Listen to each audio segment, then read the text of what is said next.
हाय दोस्तों, मैं श्रवण आप सभी का स्वागत करता हूं अपने यूट्यूब चैनल परीक्षा रात्रि पर। जैसा कि हम सभी पहले भारतीय संविधान की प्रस्तावना को पढ़कर समाप्त कर चुके हैं। यदि उन वीडियो को नहीं देखे तो पहले जाकर के उनको देखिए। आज हम भारतीय संविधान की विशेषताओं को जानने का प्रयास करेंगे। ये विशेषता क्या है? यदि मेरा विशेषता पूछे तो मैं शिक्षक हूँ, मैं आपको पढ़ाता हूँ और मैं खुद भी पढ़ता हूँ। इसी प्रकार आज हम भारतीय संविधान की विशेषता को जानने का प्रयास करेंगे। तो देखते रहिए और सीखने का प्रयास कीजिए। पहला ले लेते हैं, ये भारतीय संविधान जो है सबसे बड़ा है। भारतीय संविधान सभी देशों के संविधान से बड़ा है, जबकि अमेरिका का संविधान सबसे छोटा है। भारतीय संविधान लिखित रूप में है। भारतीय संविधान लिखित रूप में है, जबकि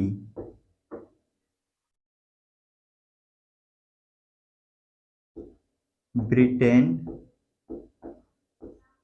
का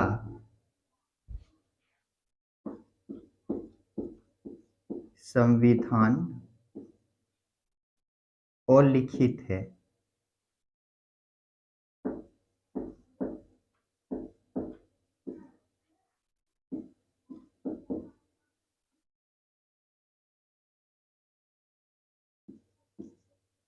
भारतीय संविधान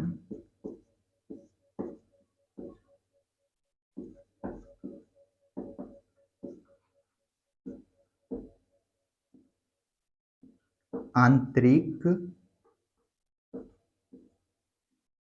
एवं बाह्य स्रोतों का मिश्रण है।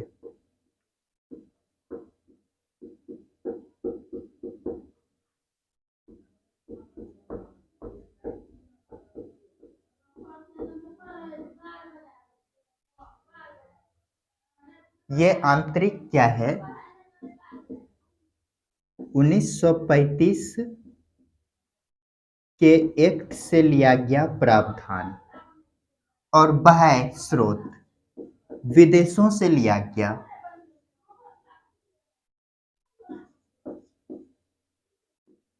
विदेशों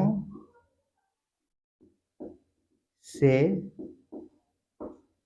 लिया गया स्रोत।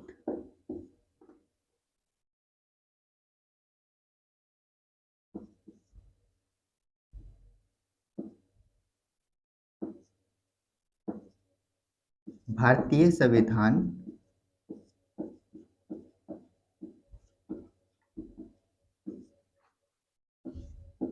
नम्यता और अनम्यता का मिश्रण है।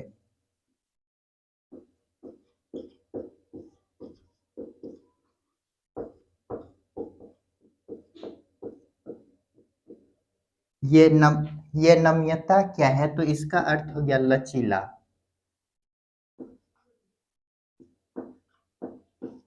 और अनम्यता का अर्थ हो गया कठोर।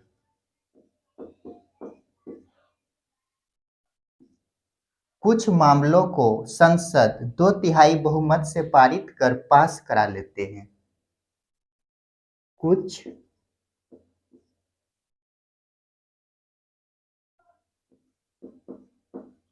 मामलों को कुछ कानूनों को लिखिए, कानूनों को संसद 2/3 बहुमत से पारित करा लेते हैं। ये क्या हो गया? लचीला, नम्यता। और कठोर बोले तो इसमें 2/3 बहुमत प्लस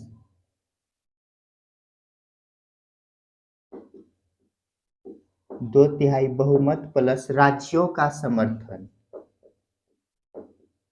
राज्यों का समर्थन। जल्दी से इनको नोट कीजिए।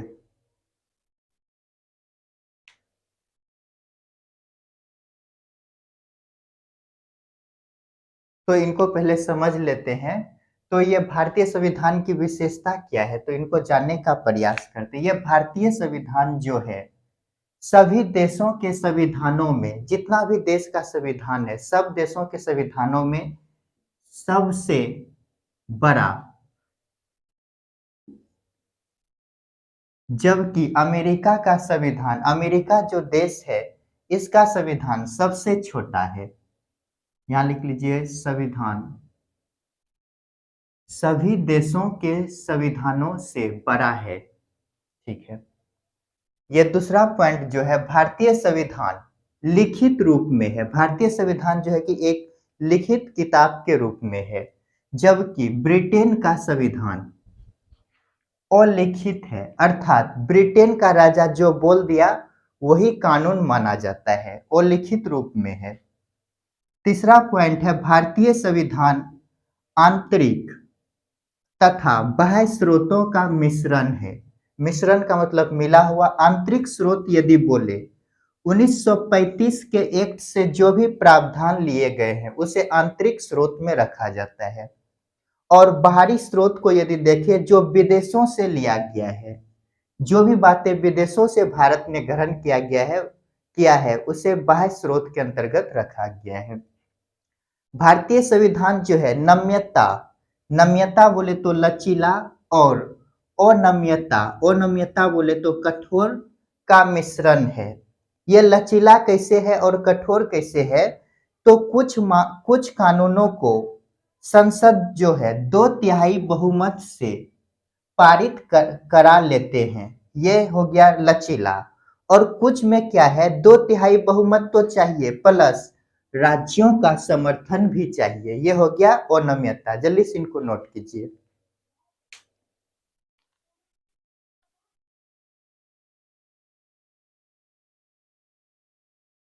चलिए इनको मिटाते हैं।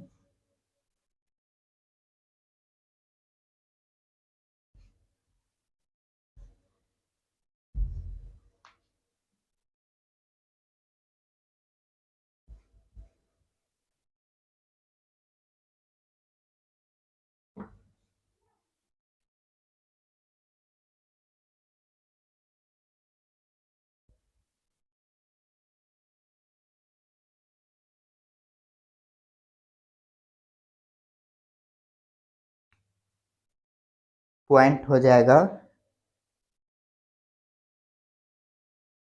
5वां पॉइंट, भारतीय संविधान भारतीयों को एकल नागरिकता देता है।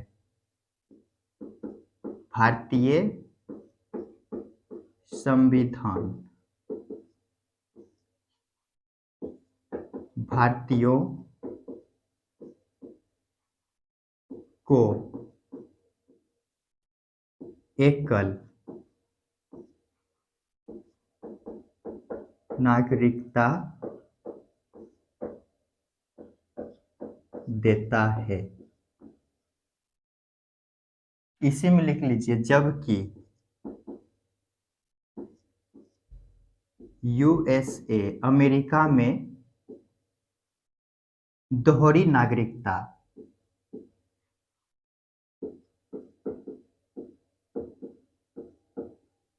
दोहरी नागरिकता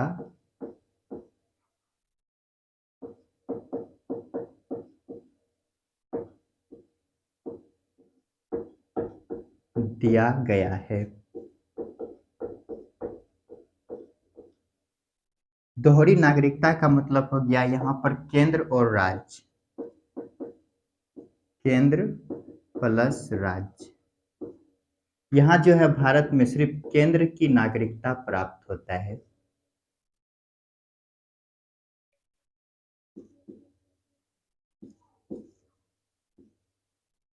भारतीय संविधान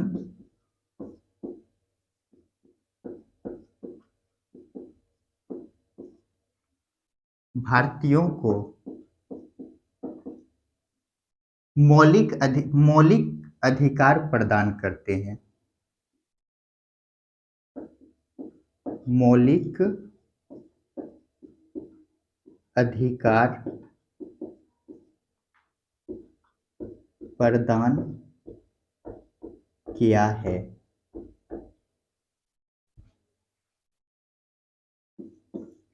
भारतीय संविधान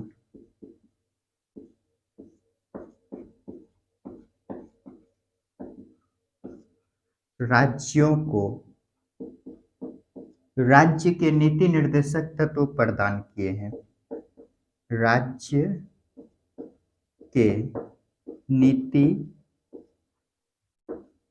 निर्देशक तत्व प्रदान किए हैं।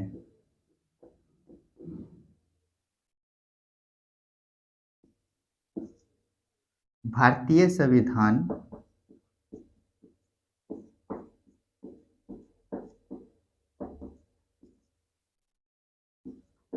भारतीयों को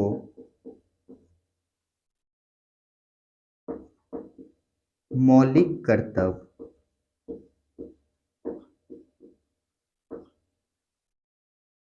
भारतीय संविधान भारतीयों से मौलिक कर्तव्य की मांग करता है। जल्दी से इनको नोट कीजिए।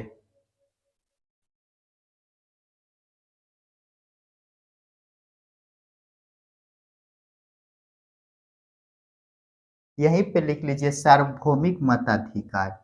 भारतीय संविधान भारतीयों को सार्वभौमिक मताधिकार प्रदान करता है। भारतीय संविधान भारतीयों को सार्वभौमिक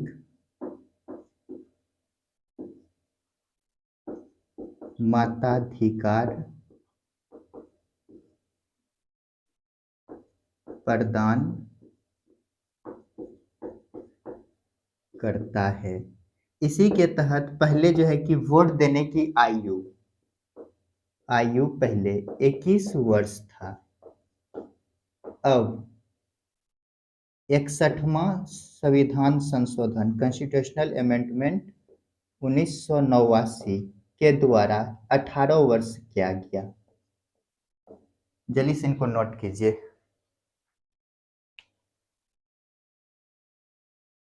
चलिए इनको पहले समझ लेते हैं। ये भारतीय संविधान जो है भारतीयों को एकल नागरिकता प्रदान करते हैं। एकल नागरिकता का मतलब एक नागरिकता, सिर्फ केंद्र का ही हम नागरिक हैं, केंद्र की ही नागरिकता प्राप्त होता है, हमें राज्य की नागरिकता प्राप्त नहीं होती है। जैसे हम बिहार के हैं तो क्या हमको बिहार का नागरिकता दिया गया? नहीं, सिर्फ केंद्र देश का है। जबकि यूएसए में, अमेरिका में दोहरी नागरिकता दिए गए हैं, अर्थात यहाँ पर केंद्र का भी नागरिकता और राज्य का भी नागरिकता प्रदान किया जाता है। भारतीय संविधान भारतीयों को मौलिक अधिकार प्रदान किए हैं, जो कि अनुच्छेद आर्टिकल 12 से लेकर 35 तक है। भारतीय संविधान राज्य को नीति निर्देशक तत्व प्रदान किए हैं। राज्य को कुछ ऐसे अधिकार दिए गए हैं जो राज्य अपने हिसाब से लागू करेंगे। यह जो है कि आर्टिकल 36 से 51 के बीच है। भारतीय संविधान भारतीयों को मौलिक कर्तव्य प्रदान करता है। ये आर्टिकल 51 को के तहत है।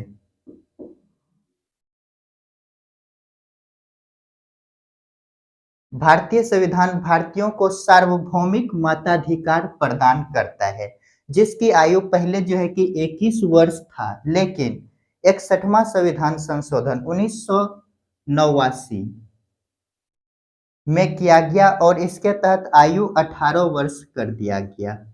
जल्दी से इनको नोट कीजिए।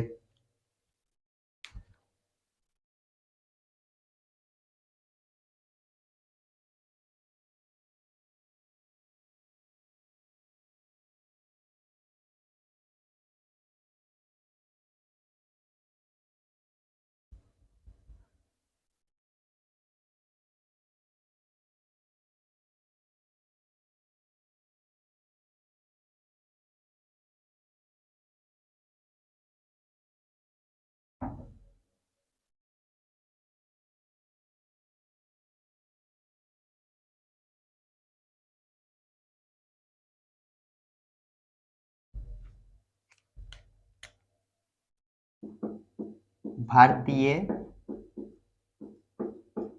संविधान भारतीयों को स्वतंत्र,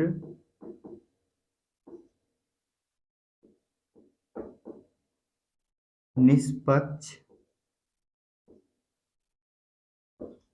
न्यायपालिका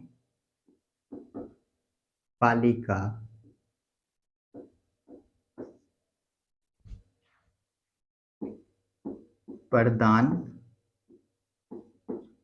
करता है। न्यायपालिका कार्य का कार्य क्या है? न्याय करना। ये जो है ऐसे करके है, डिस्ट्रिक्ट कोर्ट,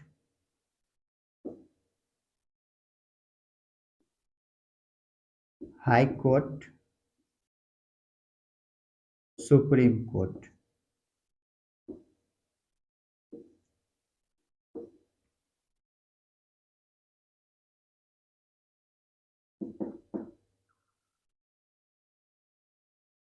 भारतीय संविधान संसदीय शासन प्रणाली प्रदान करता है। संसदीय शासन प्रणाली प्रदान करता है। संसदीय शासन प्रणाली, संसद के अंग देखिए, 3 अंग हैं। राष्ट्रपति, लोकसभा,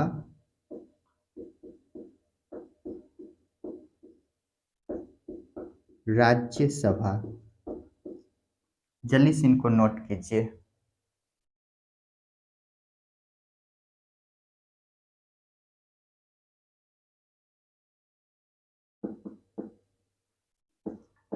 भारतीय संविधान त्रिस्तरीय शासन प्रणाली प्रदान करता है।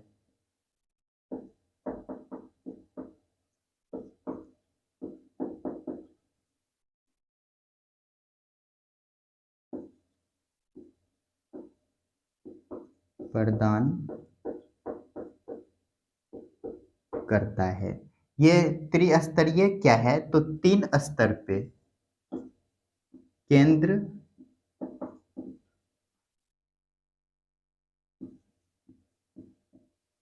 केंद्र स्तर,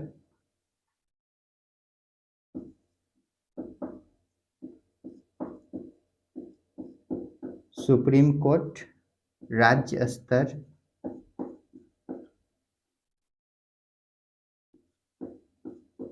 हाई कोर्ट, स्थानीय स्वशासन।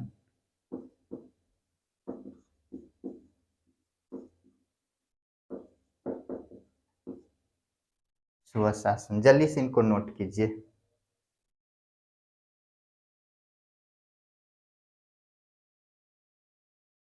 एक पॉइंट और लिख लेते हैं, पंथ निरपेक्ष। भारतीय संविधान पंथ निरपेक्षता प्रदान करता है। भारतीय संविधान पंथ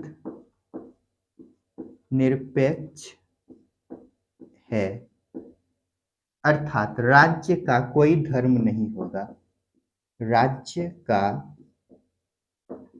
कोई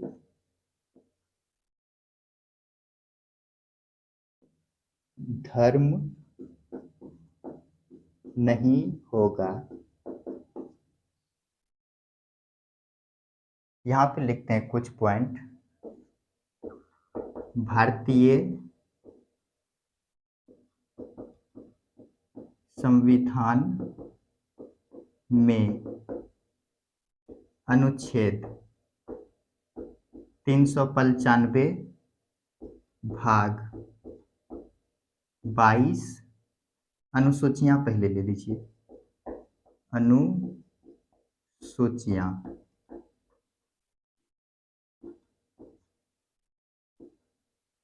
12 और भाग 22 है। चलिए इनको अब समझ लेते हैं। यह भारतीय संविधान जो है, भारतीय संविधान भारतीयों को स्वतंत्र निष्पक्ष न्यायपालिका प्रदान करता है। स्वतंत्र निष्पक्ष न्यायपालिका का मतलब देखिए, ये जो डिस्ट्रिक्ट कोर्ट है, यहाँ पर पहले हम किसी मामले को लेकर के जाते हैं। यहाँ यदि हमें न्याय नहीं मिलता है तो हाई कोर्ट जाते हैं, हाई कोर्ट में नहीं मिलता है तो सुप्रीम कोर्ट जाते हैं। एक पिरामिड नुमा संरचना बनता है। भारतीय संविधान में संसदीय शासन प्रणाली भारतीयों को प्रदान किया है। संसद के कितने अंग हैं? तो 3, राष्ट्रपति, लोकसभा और राज्यसभा। यदि बोले सदन तो सदन 2 है, लोकसभा और राज्यसभा। भारतीय संविधान त्रिस्तरीय शासन प्रणाली प्रदान करता है, यानी कि शासन के 3 स्तर प्रदान करते हैं। ये केंद्र स्तर पर, राज्य स्तर पर और स्थानीय स्तर पर। लेकिन विश्व में यदि देखिए, विश्व में परिसंघ है, विश्व में परिसंघ है। इसका अर्थ हो गया सिर्फ केंद्र और राज्य स्तर पर, केंद्र और राज्य स्तर पर। भारतीय संविधान पंथ निरपेक्ष है, अर्थात राज्य का कोई धर्म नहीं होगा। और भारतीय संविधान में जो है 395 अनुच्छेद, अनुसूचियां 12 और भाग 22 है। जल्दी से इनको नोट कीजिए। तो दोस्तों, आज हम भारतीय संविधान के विशेषताओं पर चर्चा किए। अब आगे नेक्स्ट वीडियो आएगा, आप सभी बने रहिए और मेरे वीडियो को देखिए, लाइक शेयर और कमेंट कीजिए। मिलते हैं नेक्स्ट वीडियो में।